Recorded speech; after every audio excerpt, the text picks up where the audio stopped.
Hello everyone. आज से हम स्टार्ट करेंगे एंटी माइक्रोबियल एजेंट्स की क्लासिफिकेशन। एंटी माइक्रोबियल एजेंट्स में सबसे पहले क्या आते हैं? सबसे पहले आती हैं एंटीबायोटिक्स। एंटीबायोटिक्स क्या होती हैं? एंटीबायोटिक्स का दूसरा नाम हम बोल सकते हैं एंटी बैक्टीरियल्स। ओके, एंटीबैक्टीरियल्स। तो इनकी क्लासिफिकेशन में सबसे पहले आता है सेल वॉल सिंथेसिस इनहिबिटर्स। ऐसी ड्रग्स जो कि बैक्टीरिया की सेल वॉल की सिंथेसिस को इनहिबिट करती हैं। तो ड्रग्स पर जाने से पहले हम एक बार सुपरफिशियली ये देख लेते हैं कि बैक्टीरियल सेल वॉल कैसे सिंथेसाइज होती है। तो बैक्टीरियल सेल वॉल सिंथेसिस में जो सबसे पहला स्टेप है वो है यूडीपीजी। यूडीपीजी क्या है? ये है uridine diphosphate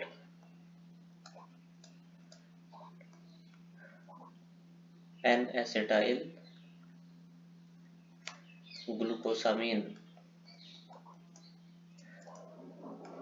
uridine diphosphate N acetyl glucosamine, इसके ऊपर एक एंजाइम काम करता है जिसको बोलते हैं phosphoenol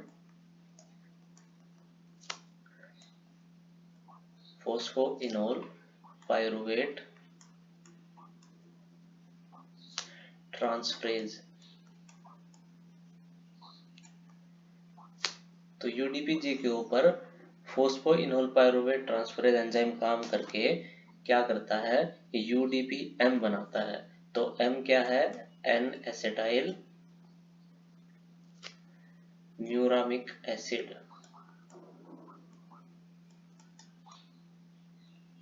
N acetyl muramic acid. और एन एसिटाइल म्यूरामिक एसिड के ऊपर जब यूडीपीजी से एन एसिटाइल म्यूरामिक एसिड बन जाता है तो इसके ऊपर एक चेन आकर के बाइंड करती है बाद में। इस चेन को क्या बोलते हैं? इस चेन को बोलते हैं pentapeptide chain. Pentapeptide chain, pentapeptide chain. और ये पेंटापेप्टाइड चेन कहाँ से आती है? तो इसके इसके बनने में दो एंजाइम्स काम करते हैं, एक एलेनिन रेसमेज और एक एलेनिन लाइगेज।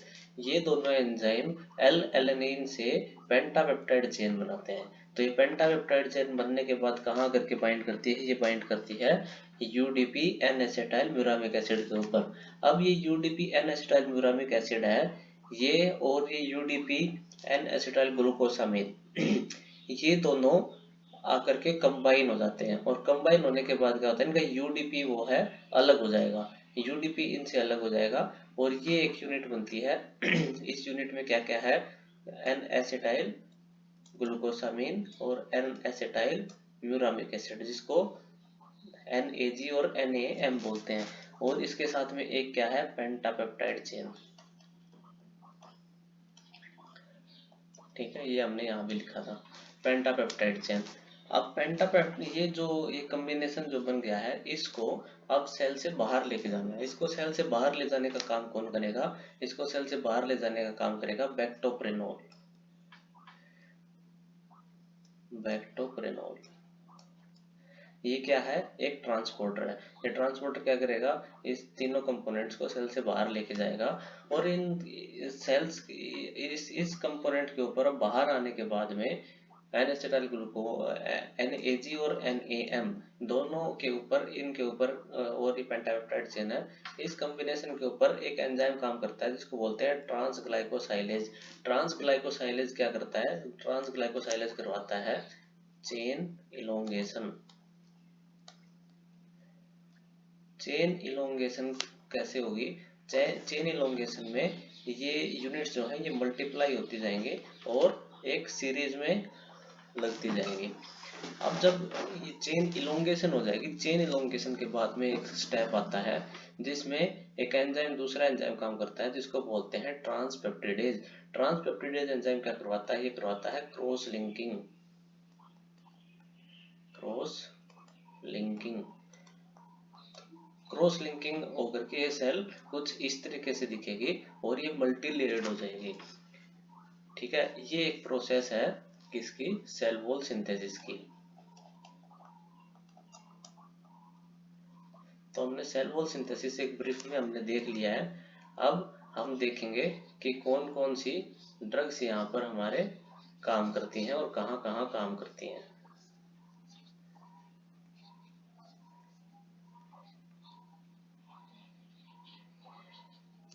इसमें तो हम सेल वॉल सिंथेसिस इनहिबिटर्स में जो सबसे पहले हमारे पास क्लास आती है वो है बीटा लैक्टम्स। बीटा लैक्टम्स क्या करते हैं? बीटा लैक्टम्स एक एंजाइम को इनहिबिट करते हैं जो मैंने अभी थोड़ी देर पहले बताया। उस एंजाइम का नाम है ट्रांसपेप्टिडेज एंजाइम। तो ट्रांसपेप्टिडेज एंजाइम क्या करता है? मैंने बताया था अभी कि ट्रांसपेप्टिडेज एंजाइम क्रॉस लिंकिंग को फैसिलिटेट करता है, ट्रांसपेप्टिडेज। तो बीटा लैक्टम्स क्या करेंगी? बीटा लैक्टम्स इस एंजाइम को इनहिबिट करेंगी। तो ये क्रॉस लिंकिंग को, इसका मतलब ये क्या है? बीटा लैक्टम्स क्रॉस लिंकिंग नहीं होने देंगी। ठीक है, तो बीटा लैक्टम्स में कौन कौन सी ड्रग्स आती हैं? बीटा लैक्टम्स में 4 ड्रग्स आती हैं 4 क्लासेस आती हैं, penicillins, cephalosporins and cephamycins, then carbapenems and then monobactams. जो पेनिसिलिन्स हैं, penicillins gram positive, gram negative और एनारोबिक बैक्टीरिया सबको कवर करती हैं।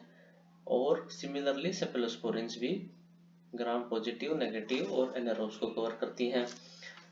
ये डिपेंड करता है कि कौन सा इनमें फर्दर ड्रग है और कौन सी जनरेशन है। इस बात पर डिपेंड करेगा कि वो ग्राम नेगेटिव, पॉजिटिव और एनारोब को किस एक्सटेंट तक कवर करती हैं। ये हम अगली वीडियोस में देखेंगे। थर्ड है कार्बापेनम्स। कार्बापेनम्स भी ग्राम पॉजिटिव और ग्राम नेगेटिव को और एनारोब्स को, तीनों को ही कवर करती हैं। मोनोपेक्टम्स, मोनोपेक्टम्स में एक ही ड्रग आती है जिसको एस्ट्रियोनाम बोलते हैं। इसकी खास बात क्या है कि ये क्रॉस एलर्जी शो नहीं करती। बहुत सारे पेशेंट्स पेनिसिलिन से एलर्जिक होते हैं, पेनिसिलिन एलर्जी जिनमें कॉज होती है। और ये बाकी जितने भी ड्रग्स हैं, जैसे बाकी अदर पेनिसिलिन्स हो गई, स्पेलोस्पोरिन्स और कार्बापेनम्स, ये सब क्रॉस एलर्जी शो करते हैं। यानी कि किसी पेशेंट को अगर पेनिसिलिन से एलर्जी है तो उसमें स्पेलोस्पोरिन से भी एलर्जी होगी और कार्बापेनम से भी एलर्जी होगी। लेकिन एस्ट्रोनम एक ऐसे ड्रग है जिसके साथ क्रॉस एलर्जी नहीं होती है। ये केवल ग्राम नेगेटिव बैक्टीरिया को कवर करती हैं। इनमें ग्राम पॉजिटिव एंड एनारोब्स नहीं आते। ओके, सो अब हमारी जो नेक्स्ट क्लास है सेल वॉल सिंथेसिस इनहिबिटर्स में, वो है ग्लाइकोपेप्टाइड एंटीबायोटिक्स। सो ग्लाइकोपेप्टाइड एंटीबायोटिक्स क्या करती हैं? ग्लाइकोपेप्टाइड एंटीबायोटिक्स एक एंजाइम को इनहिबिट करती हैं जिसको बोलते हैं ट्रांसग्लाइकोसाइलेज। ट्रांसग्लाइकोसाइलेज एंजाइम क्या करता है? Chain elongation. तो ये ग्लाइकोपेप्टाइड एंटीबायोटिक्स हैं, वो चेन इलोंगेशन को इनहिबिट करती हैं। तो इसमें कौन सी ड्रग्स आती हैं? इसमें आती है वेनकोमाइसिन और टिकोप्लेनिन। इन दोनों का स्पेक्ट्रम सेम है और इनको मेनली MRSA के लिए यूज करते हैं, मेथिओनिन रेजिस्टेंस स्टेप ऑरियस। ये ग्राम पॉजिटिव को कवर करती हैं, ग्राम नेगेटिव को कवर नहीं करती हैं। अदर जो ड्रग्स हैं ये है लिपोग्लाइकोपेप्टाइड्स। इनको न्यू जनरेशन ग्लाइकोपेप्टाइड एंटीबायोटिक्स भी बोलते हैं। ये है टेलावेंसिन, डेल्वावेंसिन और ओरिटावेंसिन। ठीक है, अब वेनकोमाइसिन और टिकोप्लेनिन में क्या डिफरेंस है? वेनकोमाइसिन को जो डोजिंग है वो BD, TID या QID करते हैं, लेकिन जो टिकोप्लेनिन है उसकी हाफ लाइफ वो है वेनको से ज्यादा है, वेनकोमाइसिन से, इसलिए उसको OD दे सकते हैं, यानी कि दिन में केवल एक बार। नेक्स्ट हमारी जो क्लास है सेल वॉल सिंथेसिस इनहिबिटर्स की, उसको हमने अदर्स में लिखा हुआ है। अदर्स में मल्टीपल आते हैं। एक है, सबसे पहली ड्रग है फोस्फोमाइसिन। फोस्फोमाइसिन जो ड्रग है वो किसको इनहिबिट करती है, वो करती है इनोल पायरुवेट ट्रांसफरेज एंजाइम को। इनोल पायरुवेट ट्रांसफरेज एंजाइम हमने कहाँ देखा था, जो सबसे पहला एंजाइम है सेल वॉल सिंथेसिस में जो रोल प्ले करता है वो है फोस्फोइनोल पायरुवेट ट्रांसफरेज एंजाइम, उसको इनहिबिट करती है फोस्फोमाइसिन। और fosfomycin is used for urinary tract infections. Okay, ये ग्राम पॉजिटिव और नेगेटिव दोनों बैक्टीरिया को कवर करती है। Next is cycloserine. साइक्लोसेरिन काम करती है एलेनिन रेसमेज और एलेनिन लाइगेज एंजाइम के ऊपर। ये हमने कहाँ देखा था, ये एंजाइम कहाँ काम आते हैं, ये बनाते हैं pentapeptide chain, alanine racemase and alanine ligase, ये पेंटापेप्टाइड चेन बनाते हैं। तो साइक्लोसेरिन क्या करती है, इन एंजाइम्स को इनहिबिट करती है जिससे कि पेंटापेप्टाइड चेन नहीं बनेगी। और साइक्लोसेरिन को यूज कहाँ करते हैं, तो इसको यूज करते हैं ट्यूबरकुलोसिस में। आप लोगों ने देखा होगा या हम आगे देखेंगे कि साइक्लोसेरिन जो है second line anti tubercular drug है। ओके, सो इसको ट्यूबरकुलोसिस में यूज करते हैं। Third is our bactoprenol inhibitors. तो बेक्टोप्रेनोल कहाँ था, बेक्टोप्रेनोल क्या है, एक ट्रांसपोर्टर है जो कि इस यूनिट को सेल्स के अंदर से बाहर ट्रांसपोर्ट करता है।